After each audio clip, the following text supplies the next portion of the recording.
Hi everyone, I'm Any New Province, and this week we're playing Mono Black all in aggro for Net Benefits, the series where we explore the benefits of net decking in Pauper. Mono Black aggro is a known quantity in Pauper. However, Robert Cucinado's list that they took to a top 8 finish at RIW Hobbies 1K this winter has a different way to accelerate their creatures out. Before I get into the deck tech, I just want to remind you that you can like the video or subscribe to the channel down below. I'd seriously appreciate it. It's a great way to let me know you've enjoyed everything, and it really encourages me to keep making great Pauper content. Alright, let's have a look at all in aggro. As with most lists of this kind, we have a ton of 1-drops to get that party started as soon as we draw our opening 7. Our 1-drops start with Vampire Lacerator. Vampire Lacerator costs 1 black mana for a 2/2, and at the beginning of your upkeep, you lose 1 life unless an opponent has 10 or less life. Hopefully they're always going to have 10 or less life because we're going to be attacking them all the time. We've also got Thornbow Archer, which was bugged until recently, but I'm super glad it isn't anymore. It costs 1 black mana for a 1/2, and whenever it attacks, each opponent who doesn't control an elf loses 1 life. It's pretty fringe when you're playing this deck up against elves. I guess that is a downside for Thornbow Archer, but we can sideboard them out if we have to. We also have Night Market Lookout, which is pretty similar to our Thornbow Archer. It costs 1 black mana for a 1/1, and whenever it becomes tapped, each opponent loses 1 life and you gain 1 life. It's awesome to have Night Market Lookout as a little bit of life buffer. It actually matters because we're going to be damaging ourselves in a lot of ways, and we got to make sure we stay above water in those burn matchups. Finally, we have Carnophage. It costs 1 black mana for a 2/2, and at the beginning of your upkeep, you have to tap it unless you pay 1 life. We're almost always going to be paying for this 1 life unless our opponent has something like an Aggro Bolas in the way and it just won't get through. We are staying very low to the ground here, but we do have a single 2-drop for its evasive ability. This is Dothy Slayer. It costs black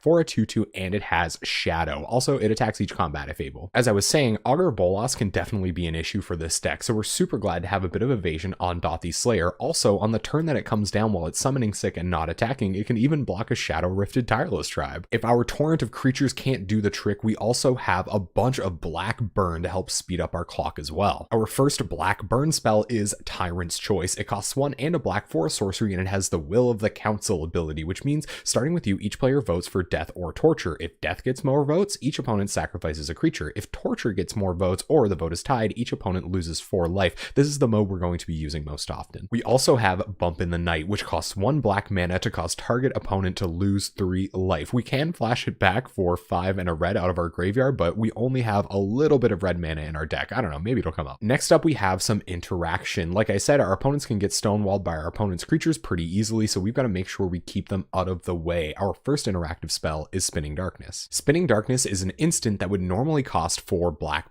but you may exile the top 3 black cards of your graveyard rather than pay this spell's mana cost. We're going to have lots of black cards in our graveyard to do that. We have Spinning Darkness deal 3 damage to target non-black creature. It also gains you 3 life. Again, a nice little life total buffer against our creatures who we're paying life for to keep active. We also have 2 copies of Soul Reap, which cost 1 and a black for a sorcery and destroy target non-green creature. Its controller loses 3 life if you cast another black spell this turn. That shouldn't be too hard to set up. We've got 2 copies of Snuff Out, a card most people are pretty familiar with now due to blue-black 1-drops. It costs 3 and a black for an instant, but if you control a swamp, you can pay 4 life rather than pay Snuff Out's mana cost. It destroys target non-black creature. That creature can't be regenerated. We're also running just a little bit of card advantage. We're going to dump our hand really quickly, so we need a way to refill so that we can keep the pressure on our opponents. That card advantage spell is Sign in Blood. Sign in Blood costs black for a sorcery and causes target player to draw 2 cards and lose 2 life. Yes, target player. So if we can get our opponent down to 2, we can even kill them with the Sign in Blood for style points. Finally, we have what I think is the most exciting innovation on this deck in some mana acceleration. We have 4 Lotus Petals to start things off. This is how we're going to flash back that Bump in the Night. Lotus Petal is absolutely free. It's an artifact, and you can tap it and sacrifice it to add 1 mana of any color. This is great for accelerating out our creatures on turn 1. We're also running Dark Ritual, which is more typically found as the accelerator in these mono black aggressive lists. It costs 1 black mana for an instant and adds 3 black mana to your mana pool so that we can play 3 1-drops right on turn 1 and get those beats needs moving. All right, let's have a look at this mana base. Nice and simple, just 15 swamps. We want to make sure we have that turn 1 untapped swamp into Dark Ritual into 3/1 drops. This is how we're going to do it. All right, let's have a look at this sideboard, starting with 3 copies of Duress to check our opponent's hand for any wrath effects or counter spells that'll foil our plan of getting 3/1 drops out.